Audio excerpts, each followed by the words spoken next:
this time of testimony. Brother Manoj of the Baroda Center will testify for God's glory. वर्तमान गवाही के समय में भाई मनोज बरोडा केंद्र से आकर के परमेश्वर की महिमा के लिए अपनी गवाही देंगे. साक्षीची वेळ आहे. बरोडा सेंटरवरून ब्रदर मनोज या ठिकाणी साक्ष देणार आहेत. हालेलुया.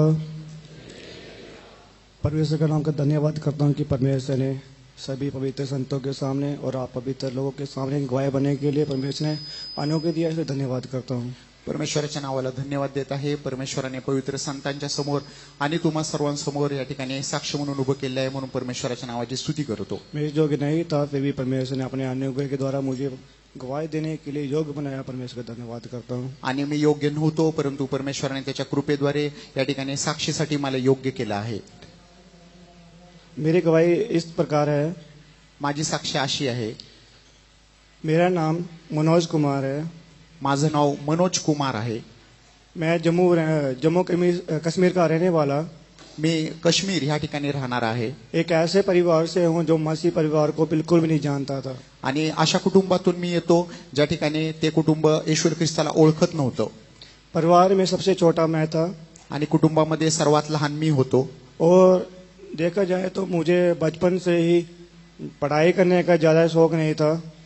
आणि तसं बघितलं तर लहानपणापासूनच मला शिक्षणाची जास्त काही ओढ नव्हती. पर बाकी चीजों में बहुत आगे था. परंतु बाकीच्या सर्व गोष्टींमध्ये मी फारच पुढे होतो. मैंने पूरी जिंदगी ही मार्शल आर्ट मतलब कि कराटे सीखे. आणि ह्या सर्व गोष्टींमध्ये मी कराटे देखील शिकलो. कराटे के पीछे बहुत ही पागल था. आणि कराटेच्या पाठीमागे मी फार वेडा झालो. और जब थोड़ा सा और बड़ा हुआ आणि अजून थोडा मी जेव्हा मोठा झालो तो मैं एक अच्छा डांसर बन गया. तेव्हा मी एक चांगला डान्सर बनलो. ऐसा डांसर कि मैं और मेरा ग्रुप एक समय में जम्मू का नंबर 1 डांसर होकर बन गए थे.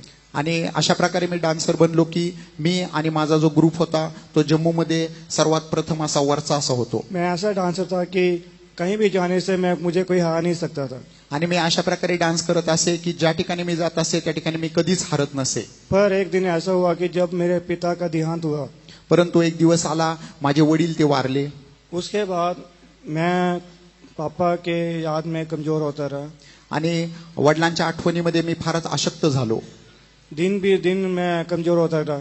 आणि दिवस असेच चालले होते, मी अशक्त होत गेलो. उसके बाद मेरे जो पेट का रोग लग गया था. आणि त्यानंतर माझ्या पोटामध्ये एक आजार झाला.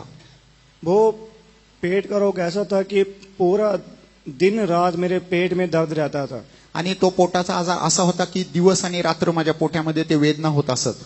1 साल तक मैंने अपने परिवार को बिल्कुल भी इस पेट के दर्द के बारे में बिल्कुल नहीं बताया था. आणि हे जे पोटाचं दुखणं आहे ते मी माझ्या कुटुंबाला जवळजवळ 1 वर्ष सांगितलंच नाही.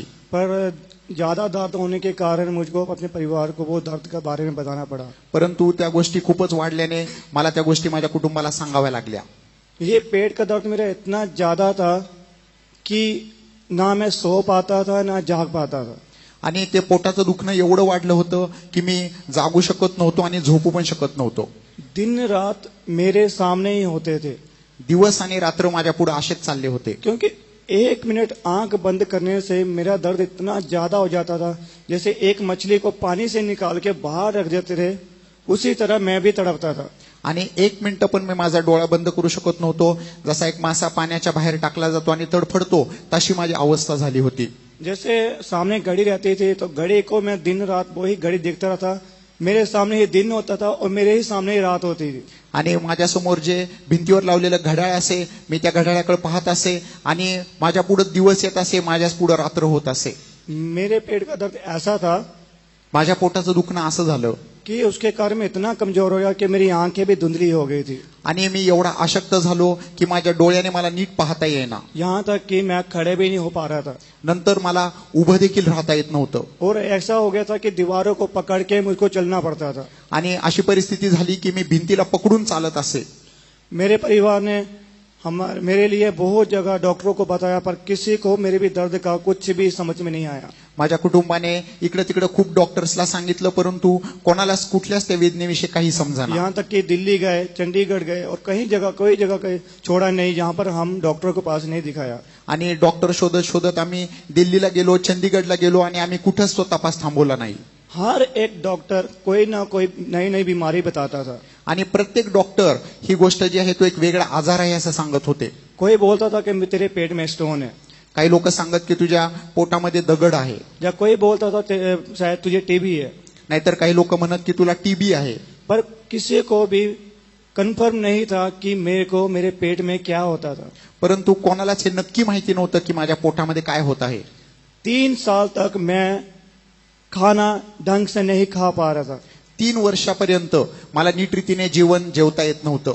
थोड़ा सा खाने पे ही वो खाना क्या वॉमिटिंग के वापस आ जाता था. आणि काही जरी थोडं जरी जेवलं तरी ते सगळं खराब होत असे. मतलब कुछ भी खाने से वो वॉमिटिंग के द्वारा वापस आ जाता था. आणि मी जे काही जेवत होतो ते सगळं उलटीद्वारे बाहेर येत असे. इस कारण क्या मेरे परिवार बहुत दुखी थे. ह्या सगळ्या गोष्टी बघून माझं कुटुंब फारच दुःखी झालं. मेरी मम्मी पूरी रात मेरे कंधे के पास बैठ के वो रोती रहती थी. माझी आई जी आहे ती पूर्ण रात्र माझ्या खांद्याजवळ बसून ती रडत असे.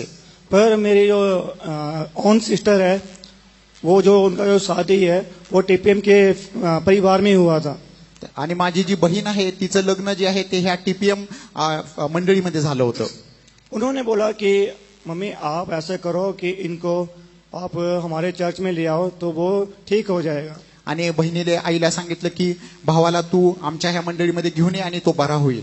तो हमें अभी इसके बारे में कुछ भी नहीं सोचा था कि हम जाएंगे कि नहीं जाएंगे, और अक्सर वो बोलती थी कि आप टीपीएम चर्च में जाओ, चंगाई पाओगे. आणि आम्ही ह्यावर जास्त काही विचार केला नव्हता, परंतु बहीण जी आहे ती प्रत्येक वेळा सांगत असे की तुम्ही टीपीएम चर्चमध्ये जा. पर हम क्या है डॉक्टरों के पास जाते रहते थे. परंतु आम्ही डॉक्टरच शोधत होतो. एक डॉक्टर ने यहाँ तक बोल दिया कि अभी ये नहीं बचेगा, इसकी लास्ट कंडीशन है. आणि एका डॉक्टरने तर असं सांगितलं की आता हा वाचणार नाही, ह्याचा शेवटचा टप्पा आहे, इसलिए इसको घर में रखो. आता ह्याला तुम्ही घरातच ठेवा. फिर भी मेरी बहन यही बोलते रहे कि मम्मी आज इस जगह में कन्वेंशन है, आप प्लीज विश्वास मत करो पर उसको लेके जाओ.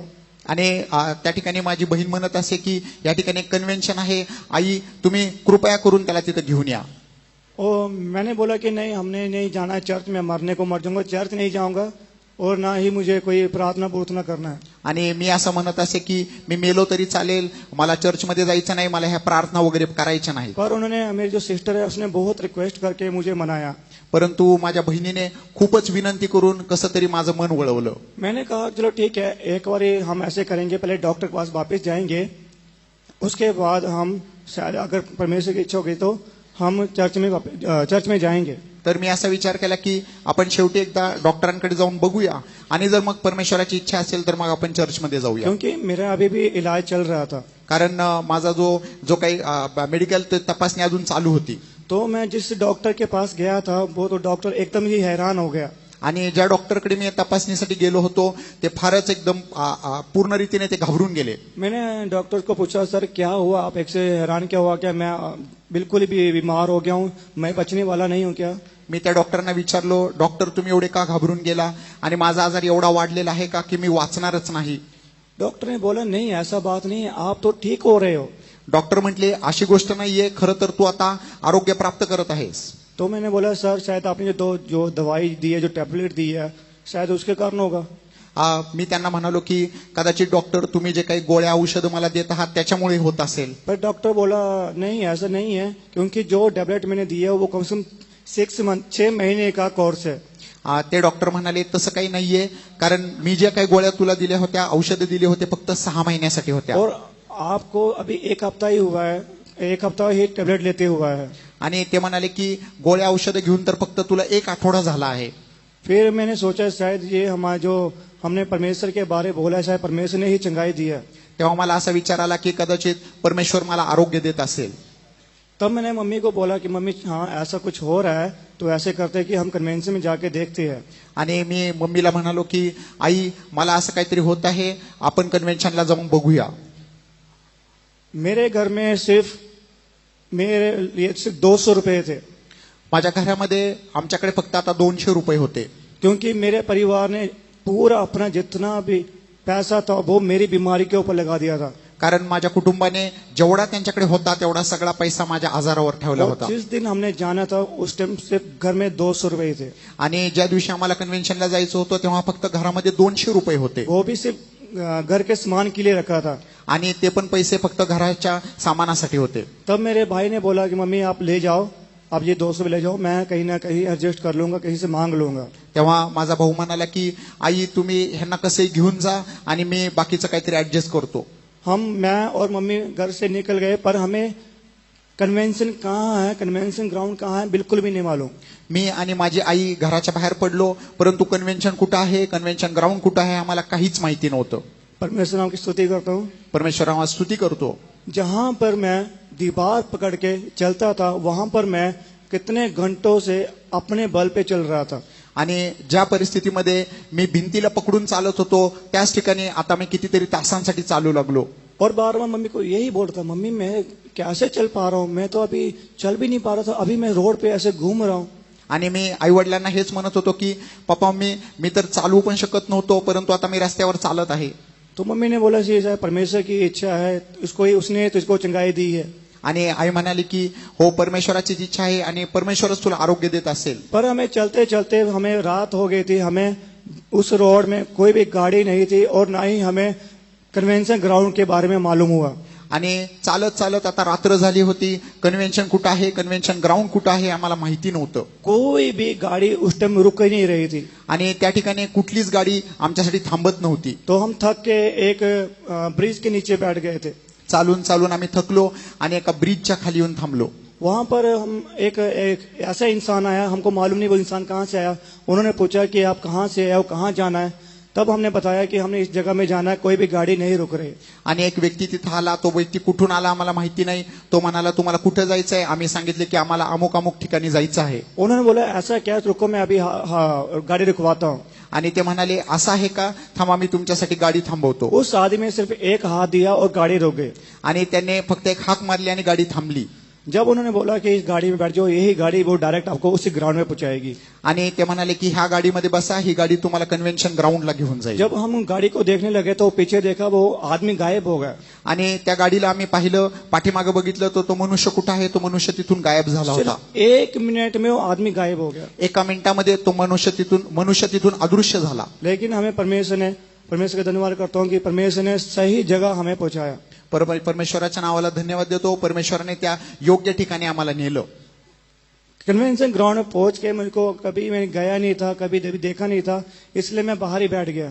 कन्व्हेन्शन ग्राउंड मध्ये मी कधी गेलो नव्हतो, ते कधी पाहिलं नव्हतं, म्हणून मी बाहेर तसंच बसून राहिलो। इसलिए मेरी सिस्टर और मेरी सिस्टर की मदर इन लॉ मुझे लेने के लिए आए।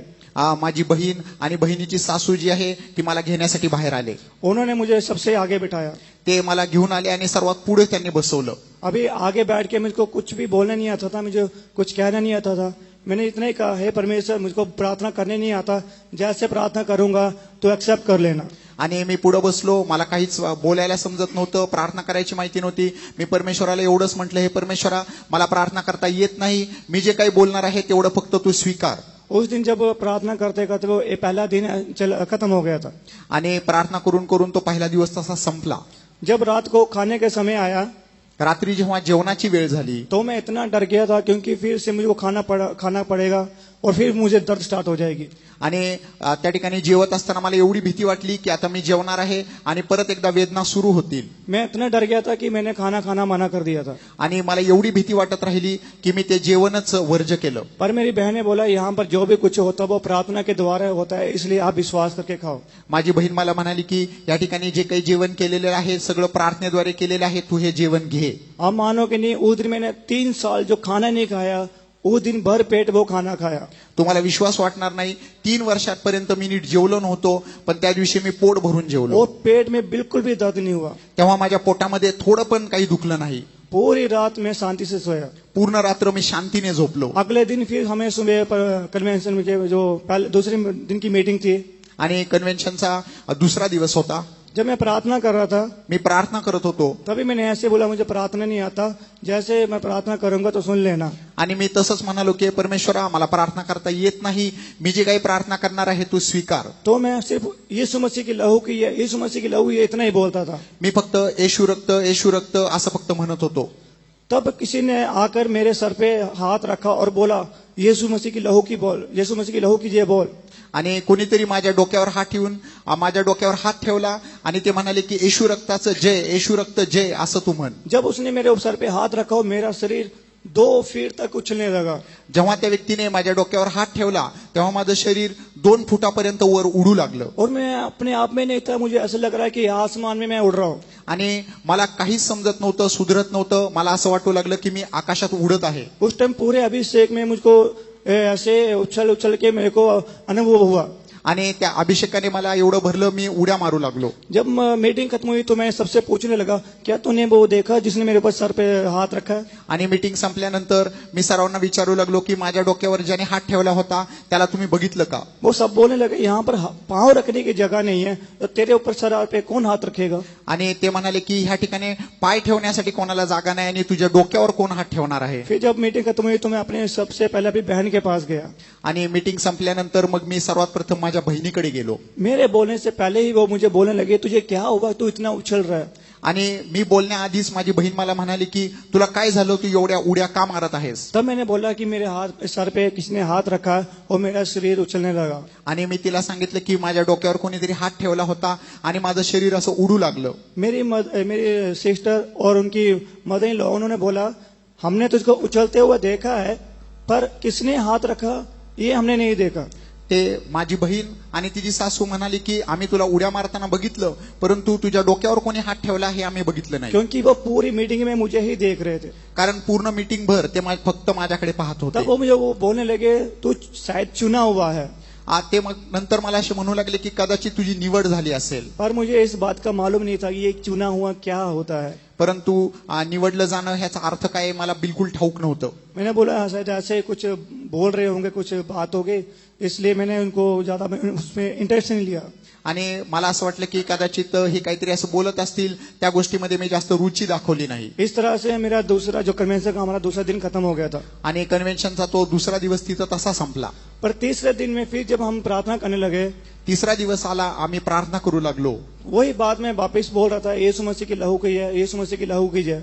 आणि मी तीच गोष्ट परत म्हणू लागलो, येशू ख्रिस्ताचा रक्ताचा जय, येशू ख्रिस्त रक्त जय। और मैं सबसे पहली लाइन में बैठा था। सर्वात सुरुवातीला मी येऊन बसलो होतो। तब मैंने एक दर्शन देखा तेव्हा मी एक दर्शन पाहिलं कि हमारे सामने बहुत से ब्रदर आणि माझ्यासमोर खूप असे ब्रदर्स होते जो आगे गीत गाते हुए जा रहे थे। आणि ते असे गीत गात पुढे पुढे चालले होते। उसमें से 4 ब्रदर ने अपने अपने कंधों में पालकी ली हुई थी। आणि त्यातल्या 4 लोकांनी त्यांच्या खांद्यावर अशी पालखी घेतली वो होती पालकी सोने की, पूरी सोने की थी। आणि ती पालखी जी होती ती पूर्ण सोन्याची होती। और पीछे पीछे हमारे जो सिस्टर्स भी गीत गाते हुए जा रहे थे। त्यांच्या पाठीमाग बहीण लोक पण अशा गीत गात चालल्या होत्या। उसमें से एक सिस्टर एक फूलों का गुलदस्ता लेकर मेरे पास आई। त्यातली एक बहीण जी आहे ती असा फुलांचा एक गुच्छा घेऊन माझ्याकडे आली। तब उसने मुझको बोला आपका स्वागत है। आणि ती मला म्हणाली की तुमचं स्वागत आहे। इतना ही कहते ही मेरा शरीर वापिस इतना उछलने लगा कि मुझको मालूम ही नहीं मैं कहाँ हूँ।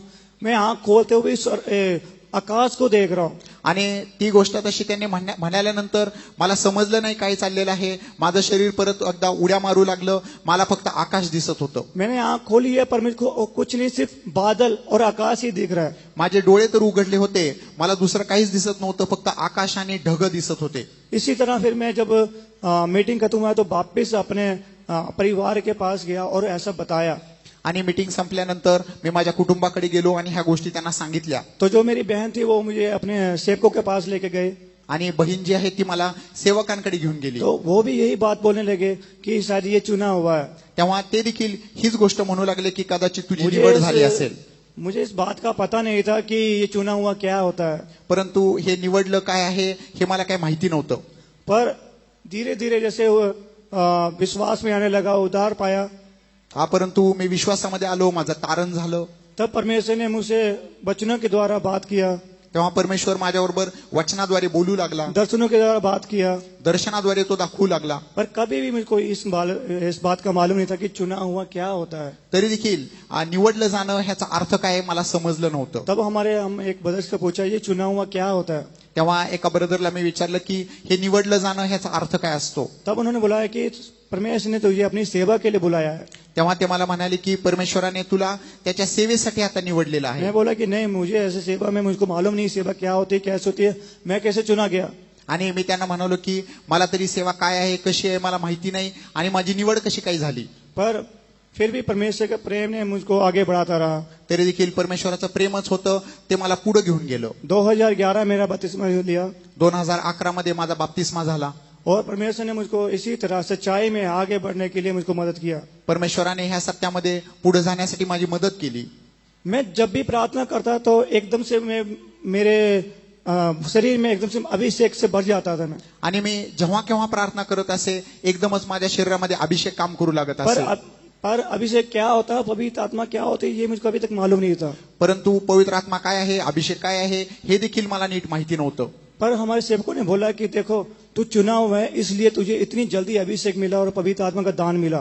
परंतु आमचे सेवक असे म्हणू लागले की परमेश्वराने तुझी निवड केलेली आहे म्हणून तुला पवित्र आत्मा अभिषेक आणि पवित्र आत्मा मिळाला आहे. मैंने बोला कि मुझको नहीं मालूम ये चुना क्या होता हो, ना ही मैं सेवा के लायक हूँ, मैं नहीं जाऊंगा. आणि मी त्यांना असं म्हणत असे की हे निवडलं जाणं काय आहे मला माहिती नाही, सेवा काय आहे मला माहिती नाही आणि मी जाणार नाही. मैंने कहा जब तक परमेश्वर मुझे डायरेक्ट मुझसे बात नहीं करता तब तक मैं सेवा में नहीं जाऊंगा. मी त्यांना म्हणालो की परमेश्वर मला माझ्याबरोबर समोरासमोर थेट जेव्हापर्यंत बोलत नाही तोपर्यंत मी जाणार नाही. क्योंकि मैंने कहा था कि मुझे ना ही दर्शनों के द्वारा, ना ही वचनों के द्वारा, ना ही सपनों के द्वारा बात करना, मुझसे जब तक परमेश्वर डायरेक्ट बात नहीं करेगा तब तक मैं सेवा में नहीं जाऊंगा. मी असं म्हणत होतो की परमेश्वर माझ्याबरोबर वचनाद्वारे, स्वप्नाद्वारे, दर्शनाद्वारे बोलत राहिला तर मी जाणार नाही. जोपर्यंत मला तो समोरासमोर थेट बोलत नाही तोपर्यंत मी जाणार नाही. तो मैं जाके वापस अपने डांस सिखाने लगा और बच्चों को भी वापस डांस की प्रैक्टिस करवाने लगा.